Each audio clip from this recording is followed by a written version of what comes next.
¿Cómo están? Mi nombre es Ricardo Plunkett, soy médico endocrinólogo, trabajo en el servicio de endocrinología del Hospital Dr. Raúl Matera en Bahía Blanca, en Argentina. Agradezco a Arter y Latam y al Colegio Panamericano de Endotelio por la invitación. En este caso nos convoca el tema de enfermedades metabólicas y muy especialmente diabetes y rigidez arterial.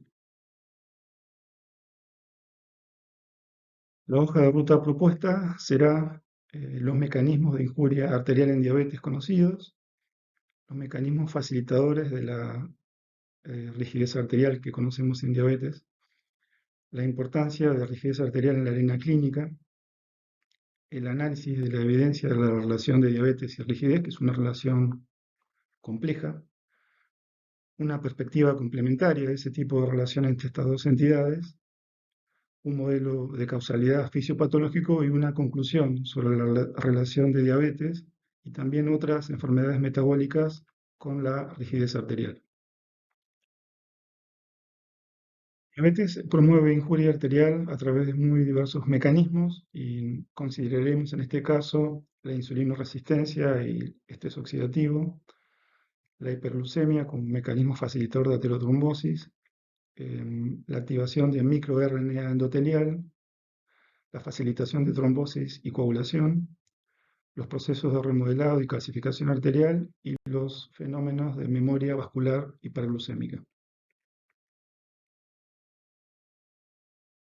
Los estados de hiperglucemia dañan la estructura arterial.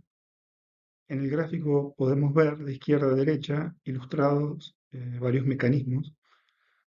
Entonces vemos la activación de la proteína quinasa facilitando la formación de especies reactivas de oxígeno que afectan hasta el nivel del músculo liso arterial, la disminución de la producción de óxido nítrico, la migración y formación de células espumosas subendoteliales de efecto persistencia inflamatoria, el aumento de la producción de tromboxanos, la formación de productos de glicosilación avanzados que perpetúan la inflamación en toda la pared arterial. Por otro lado, el estado de obesidad que sufren los pacientes con diabetes 2 favorece el aumento plasmático de ácidos grasos libres. Estos tienen la capacidad, en su aumento plasmático, de activar receptores proteicos celulares como el Toll-like receptor, un receptor celular involucrado en la actividad del sistema inmune, la activación simultánea del complejo NFKB del mismo sistema inmunológico, que finaliza en la producción de mediadores inflamatorios como interleuquina 6 y factor de necrosis tumoral. A su vez, disminuye la expresión del translocador de membrana de glucosa en diversos tipos celulares y todo esto deriva en el fenómeno final que es la resistencia a insulina. En este contexto de insulinoresistencia, el estado hiperglucémico induce la producción exagerada de especies reactivas de oxígeno, derivando en productos de glicosilación avanzada, activación de proteína quinasa, disminución de prostaglandinas y de óxido nítrico, y finalmente la disfunción endotelial. La menor expresión del translocador de glucosa en las plaquetas induce un aumento intracelular de calcio en estas células y finalmente una activación de la agregación plaquetaria. Por lo tanto, todo esto favorece procesos de aterotrombosis. Los estados de hiperglucemia estimulan la actividad de microRNA endoteliales, que son pequeños segmentos de RNA no codificantes celulares que se suman a la ARN celular en la posttranscripción. Este proceso induce finalmente disminución de fenómenos de angiogénesis, producción de derivados de glicosilación avanzada y disfunción endotelial, con una afectación final de la reaparición celular a nivel de la arteria. Hiperglucemia e insulinoresistencia persistentes favorecen, como vimos, estados inflamatorios. También la estimulación de factor tisular, activación de trombina y aumento de fibrina a partir de fibrinógeno. Simultáneamente, aumento de mediadores como PAI-1. El daño endotelial expone fibras de colágeno y factor von Willebrand que favorecen trombosis. Y simultáneamente, en este proceso se liberan micropartículas de origen endotelial que estimulan la inflamación. con un resultado final que es la persistencia de un estado protrombótico. Sintéticamente, podemos decir que diabetes induce calcificación vascular a través de tres mecanismos: la diferenciación de células vasculares ubicadas en la íntima y en la media en osteoblastos, la maduración de la matriz extracelular y finalmente la calcificación de la matriz. Esta exposición de estos procesos es una simplificación, son fenómenos muy complejos, pero básicamente siguen este orden. Cuando hablamos de procesos de memoria vascular hiperglucémica, nos referimos a mecanismos epigenéticos caracterizados por ciclos de metilación y de acetilación sobre, por ejemplo, la proteína 66 intramitocondrial, que deriva en producción exagerada de especies reactivas de oxígeno, derivando en apoptosis e inflamación y disfunción endotelial, como resultado de episodios de hiperglucemia previos, es decir, son mecanismos de persistencia de una alteración fisiopatológica a pesar de que se pueda haber normalizado los valores de glucemia plasmáticos.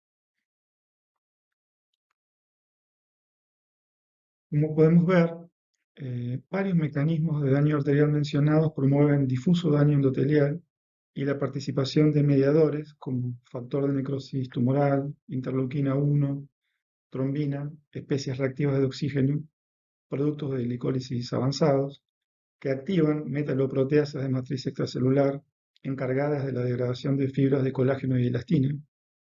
Estas proteínas centrales en la determinación de las propiedades mecánicas de las arterias. Los estadios diabéticos, a su vez, estimulan el eje simpático y el eje renina-angiotensina-aldosterona, influyendo en los vasos a través del aumento de flujo y estrés de la pared, situaciones que desafían entonces la capacidad elástica de las arterias. Entonces, es razonable encontrar evidencia relacionando la progresión del daño arterial y la rigidez en las arterias de pacientes que sufren tanto diabetes 1 como diabetes de tipo 2. Deteniéndonos en rigidez arterial y en particular su relevancia en la arena clínica, recordemos su condición de biomarcador de enfermedad cardiovascular subclínica, su posibilidad de ser usado para estratificación de riesgo en población asintomática, la importancia de la velocidad de onda de pulso, la demostrada capacidad de predicción de eventos cardiovasculares y su correlación con biomarcadores metabólicos e inflamatorios. Dicho todo esto, es interesante recordar que desde inicio de los tempranos 2000, e incluso en análisis previos, como en ciertas cohortes del estudio Framingham, disponemos de evidencia de buena calidad que sugiriendo que en algunos pacientes diabéticos jóvenes, con un bajo monto demostrable de enfermedad arterial, digamos básicamente inflamatorio, se puede demostrar la presencia de rigidez. Sugiriendo esto entonces que no es necesaria toda la cascada fisiopatológica que acabamos de ver para detectar casi simultáneamente diabetes y rigidez, por lo menos en ciertos pacientes. Y aún más lejos, estudios como el KG Trial de 2010 o el estudio de Shen en 2020 coinciden con el estudio de Nielsen y colaboradores de 2017, en el que se verifica un aumento de BOP asociado a un aumento de la incidencia de diabetes de forma independiente. Esto está a su vez apoyado por evidencia muy reciente, por ejemplo de junio de 2025 en el análisis de la cohorte del estudio Whitehall 2, que tras el seguimiento de 2.300 pacientes de 2007 a 2017, los percentilos altos de BOP se asocian con el aumento de incidencia de casos nuevos de diabetes a 5 y 10 años. En relación a esto, podríamos hacernos una primera pregunta, que sería si estos análisis de los datos y conclusiones mencionadas en los trabajos que vimos están afectadas por variables de confusión, pero también podemos plantearnos si efectivamente existen modelos fisiopatológicos que respalden a la rigidez arterial como promotora de diabetes. Para mí es interesante recordar que rigidez arterial ha tenido a lo largo de los años evidencia que promueve o que expone relaciones contradictorias o relaciones paradójicas no solo como en este caso con diabetes, sino también con hipertensión e incluso con dislipemia. Para recordar estos debates, que tienen hasta un lado filosófico, si queremos, vemos el encabezado del artículo de Gary Mitchell en la revista Hypertension de 2014, que se titula Rigidez arterial e hipertensión, huevo o gallina, eh, que finalmente expone esa duda, ¿no? ¿Qué es causa y qué es efecto? Consideremos, como propone Julio Chirinos, un conjunto de lechos vasculares caracterizados por un sistema de irrigación arteriolo-capilar de baja resistencia y de alto flujo. Un sistema circulatorio de este tipo sería estructuralmente muy sensible al aumento de la pulsatilidad y del estrés de la pared, más el barotrauma que generan la rigidez de los grandes vasos arteriales. En el gráfico vemos una serie de lechos vasculares que comparten esa relación circulatoria, baja resistencia y alto flujo, como el sistema nervioso central, placenta, hígado, riñón. Nótese que esa relación es particularmente alta en el páncreas. Considerando esta posibilidad, el insulto mencionado por la rigidez de las grandes arterias podría dañar células beta productoras de insulina, también alterar el funcionamiento de la homeostasis con las células alfa productoras de glucagón, alterando la homeostasis endocrino-pancreática y facilitando diabetes. Este modelo también sugiere que varios órganos podrían sufrir agresiones similares como consecuencias de rigidez de grandes vasos, como el sistema nervioso central, el tejido hepático, la placenta. Y para respaldar este modelo sería razonable disponer de evidencia que detecta rigidez arterial precediendo diabetes, daño hepático o placentario, por citar ejemplos. En el caso particular de rigidez como promotora de diabetes, recordemos que este mecanismo fisiopatológico propuesto y sutil lucha contra fuerzas de protección homeostática y es razonable pensar que para eh, llegar al punto final de la enfermedad diabética necesita mecanismos de amplificación del daño sobre el islote pancreático. Es decir, no parece un camino tan sencillo ni tan lineal. De acuerdo a todo lo visto hasta ahora, tal vez coincidamos que sería aún más razonable encontrar evidencia respaldando una relación de bidireccionalidad entre rigidez arterial y diabetes, como por ejemplo lo muestra este metaanálisis de Veros y colaboradores del año 2024. Como vemos en los resultados de este metaanálisis, que incluyó 19 estudios, incluyendo pacientes con diabetes 1, 2 y gestacional, vemos que se encontró relación significativa en 11 de 11 estudios en los que se investigaba rigidez como predictor de diabetes. Y también se detectó una relación significativa en 7 de 8 estudios que investigaban diabetes como predictor de rigidez. Podríamos analizar una situación como la descrita, donde una variable parece ser causa y efecto a la vez, donde no hay variable dependiente y no hay variable independiente. Una situación en la que rigidez arterial parece involucrada no solamente con diabetes, sino como vimos con hipertensión, por ejemplo. Para responder esta pregunta, tal vez necesitemos recurrir a la perspectiva de la fisiología teórica, que es la encargada de proponer modelos de causalidad para comprender mejor los procesos biológicos. La fisiología teórica propone modelos de naturaleza matemáticos, donde las relaciones entre las variables que lo componen se expresan en forma de ecuaciones. Y este enfoque de los procesos biológicos se basa en un axioma llamado relativismo biológico que dice que no es posible determinar un nivel privilegiado de causalidad en los procesos biológicos. Por niveles entendemos estructuras, por ejemplo, nivel intracelular, celular, tejido, órgano, sistema. Incluso estas relaciones causales son elusivas dentro del mismo nivel que estemos analizando. Las relaciones que venimos analizando se pueden vincular al concepto de causalidad circular. En él, las variables que forman parte del sistema se vinculan de manera multidireccional y simultánea. Por lo tanto, no es procedente analizar las relaciones de manera secuencial. no hay variable dependiente e independiente tan clara y se impone el análisis del sistema en su conjunto. Para hacer este tipo de interpretaciones necesitamos un escenario físico para el sistema que en este caso en nuestro interés es la arteria, pero puede haber otros escenarios con vínculos y relaciones causales similares. Un ejemplo de causalidad circular es el circuito de feedback que relaciona el voltaje con los canales proteicos, como se ve en la viñeta superior, el clásico feedback positivo de las clases de fisiología, em, en donde la modificación de voltaje celular afecta a los canales proteicos y a su vez la modificación del canal proteico afecta el canal celular, el voltaje celular. Imaginen un sistema complejo profusamente vinculado por este tipo de relaciones, ya sea a nivel de la arteria o en otro escenario. Los modelos de causalidad circular se utilizan en ciencias biológicas, pero también se pueden ver en ciencias de la información o en ciencias sociales. Aquí vemos dos diagramas comparando un modelo de causalidad de una vía contra otro de causalidad circular. A la izquierda vemos la representación de un análisis secuencial, entonces, o de una vía donde variables como motivación, buena calidad de educación, buen entorno familiar y educativo determinan el éxito académico.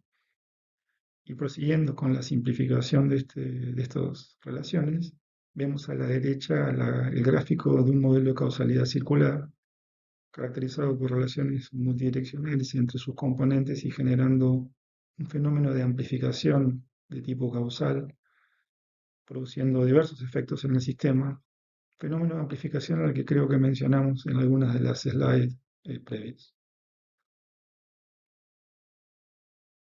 En modelos simplificados como el que vimos, podemos permitirnos jugar con los conceptos de círculo vicioso y círculo virtuoso, tal vez es menos procedente en una evaluación de un sistema complejo biológico, ¿no? Pero podemos decir que en un círculo virtuoso la mejoría de una variable mejora el comportamiento general del sistema que estamos analizando y el resto de las variables en algún porcentaje, como vimos en los gráficos.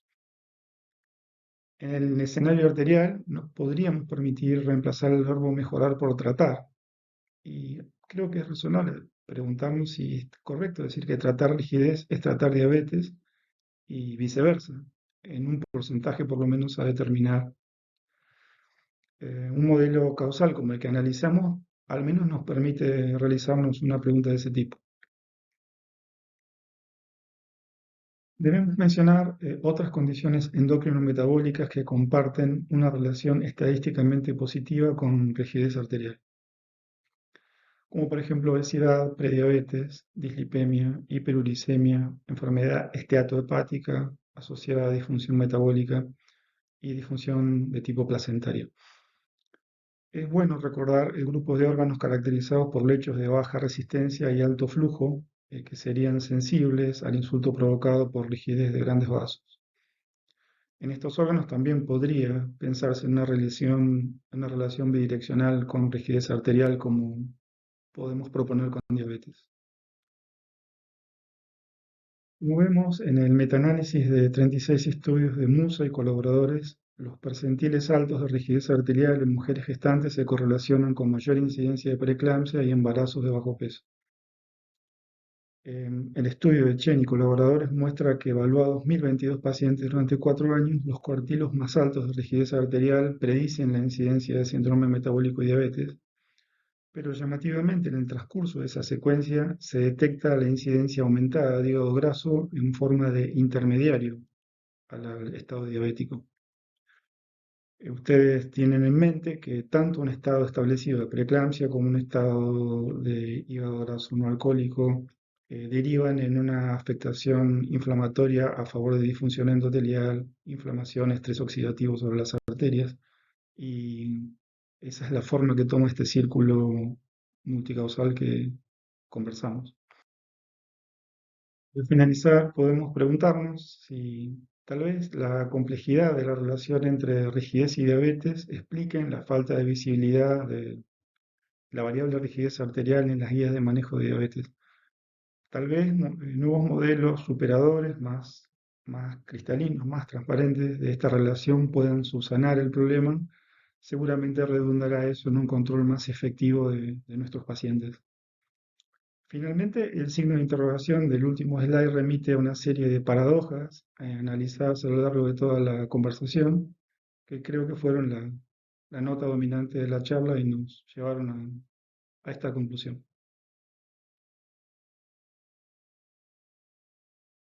Gracias por su atención y reitero mi agradecimiento a Arter y Latam y al Colegio Panamericano de Endotelio por la invitación. Un saludo para todos.